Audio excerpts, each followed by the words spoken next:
were 4 fees in the first template. That's been reduced to 3. Go back to Zacchaeus Adedeji, head of FIRS, the announcement he made over the last weekend, saying that certain fees will be moved aside. So when you look at the final price, that price is there. And also, I know you said you bought fuel at this price. Everybody's saying I bought at this price. You saw Tokunbo Yetunji's report this morning.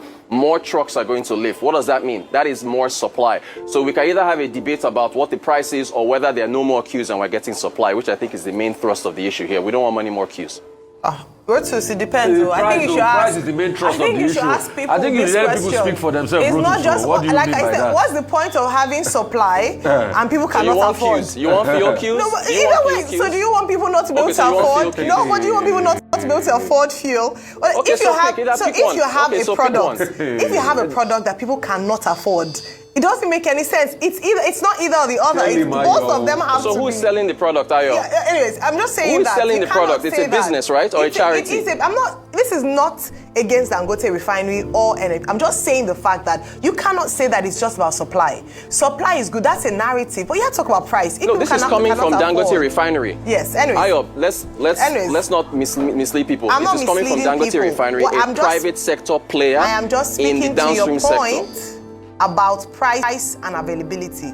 That price is just as important as availability for the Nigerian people. That's all I'm saying. All right, let me quickly go to DG of WTO. So are the costs. That go into the price. There's a cost, right? Director General of World Trade Organization, Dr. Ngozi Okonjo-Iweala. Very proud. Of course, I'm going to speak about that this morning. November should have been her deadline as to whether or not she would indicate her interest to run again for a second term. It was a one-term, 4 years as DG of WTO, which ends in August 2025, like you said. And, there are things around the fact that maybe she's putting the hat in the ring early enough because of the U.S. elections, even though she said that she doesn't have any control over that. But recall that in 2020, the Trump administration did not back her candidacy and was only backed after Biden came into power. So it's 50-50. If Trump goes ahead to win in November, it might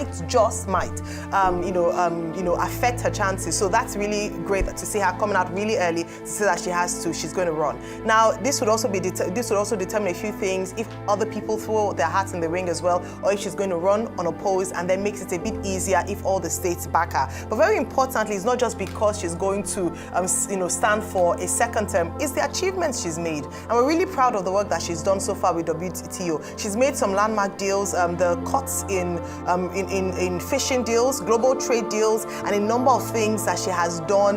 And she says she wants to work, continue the good work that she has started in her second term. Of course, Nigeria will be backing her and hoping that other nations would see the great work she's done so far. Not just first female, first African to hold that position, and hoping that she's able to secure that second term. Congratulations in advance, Madam DG.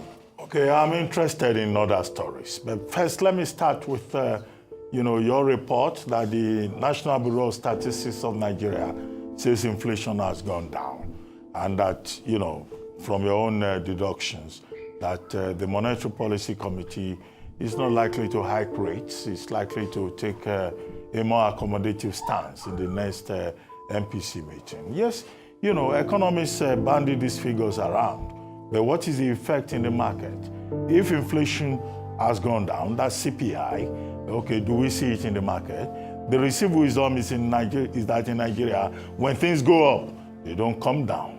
And that's why prices keep skyrocketing. That's that about that. Second story that I'm interested in is that tomorrow we will hear from the Federal Reserve in the United States.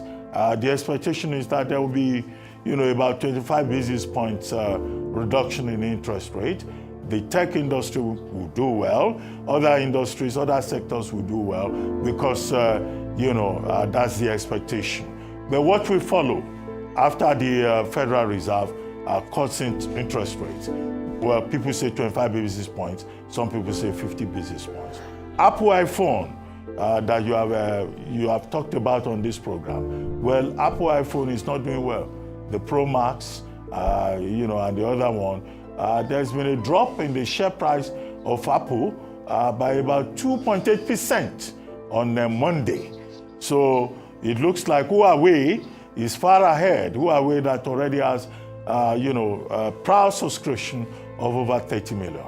And then the other story that I find interesting is Rupert Murdoch, and 3 of his children are going to court over a family trust that he established in 1999, over who should take major control of Fox News and Rupert Murdoch's empire when he dies.